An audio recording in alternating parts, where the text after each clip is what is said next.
Hi everyone, this is Tim Newmeyer, Tech Service Manager with PMC, and today we're going to go over troubleshooting the hose sensor.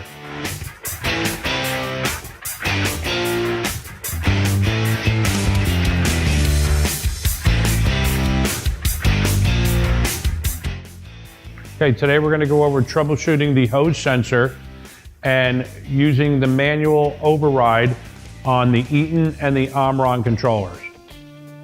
Okay, since we're going to be working on pressurized and heated piece of equipment, all right, safety first. Before we go into a manual override on our controllers, we want to put a thermometer into the end of the whip. Okay, we need to do this in order to know what the temperature is of the fluid within the hose. We can no longer see that because we have a sensor signal break, okay? So what I'm gonna do is I'm gonna take a thermometer and I'm gonna maybe about 24 inches, maybe 28 inches back from the end of the whip, and I'm gonna insert it through the scuff jacket and kind of up against the insulation, okay? That's covering the hose, okay? I'm not gonna puncture the hose or anything, but so I'm now going to have my thermometer here, and I'm going to have it in a point that I can easily look back at it. All right. What I'm going to do as well is what I like to do is get some black electrical tape, and I put the tape over the scuff jacket to try to keep the thermometer as tight up against the hose as I can. Okay. So as I'm spraying, I can look at that thermometer.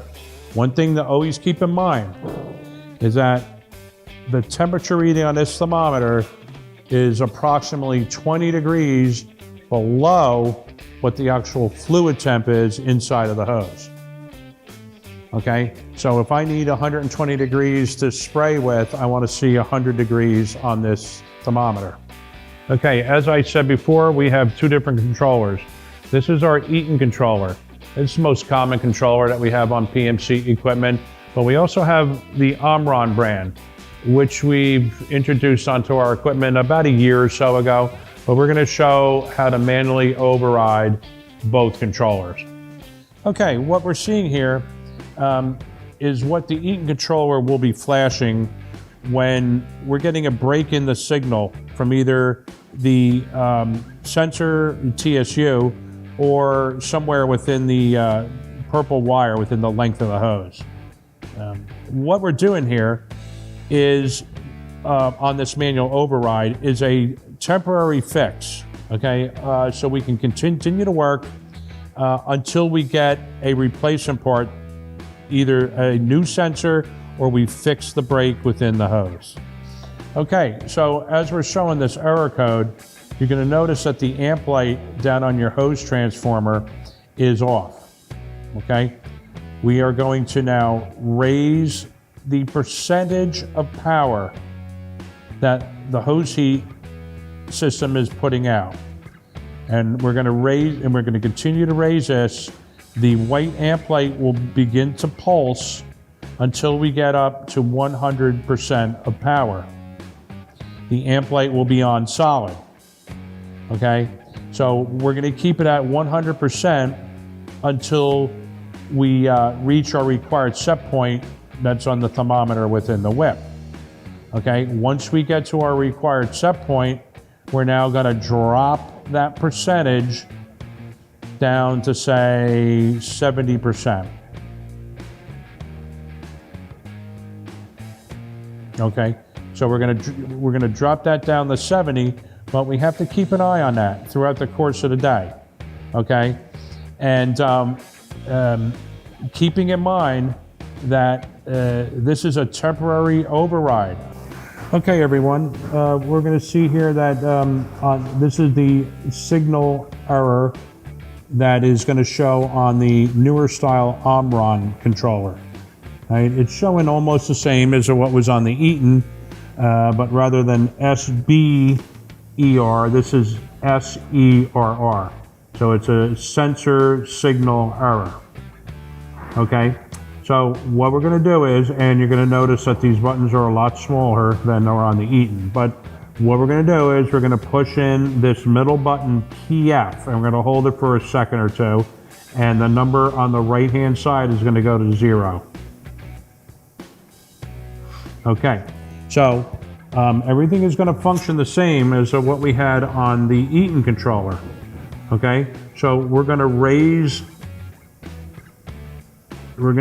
that up to 100, or I believe with this one it goes up to 105, but your amp light will begin the pulse just like it did before. Okay, we're going to be monitoring our thermometer that we have in our whip. Okay, and then until we get to set point, then we're going to lower it down, say to 70% or whatever is required to maintain that set point. Okay, so maybe we'll go down to, we'll go up to 70. Okay, so we're going to keep it at 70%.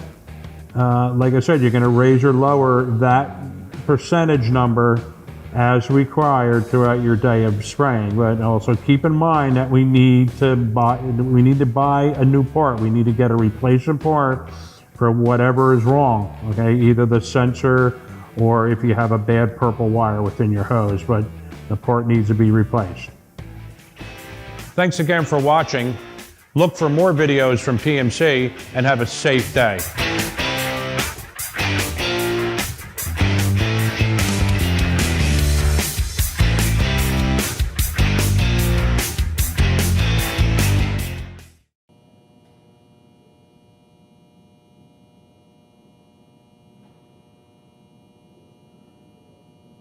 Cut. I was like, wait a minute, what are you doing?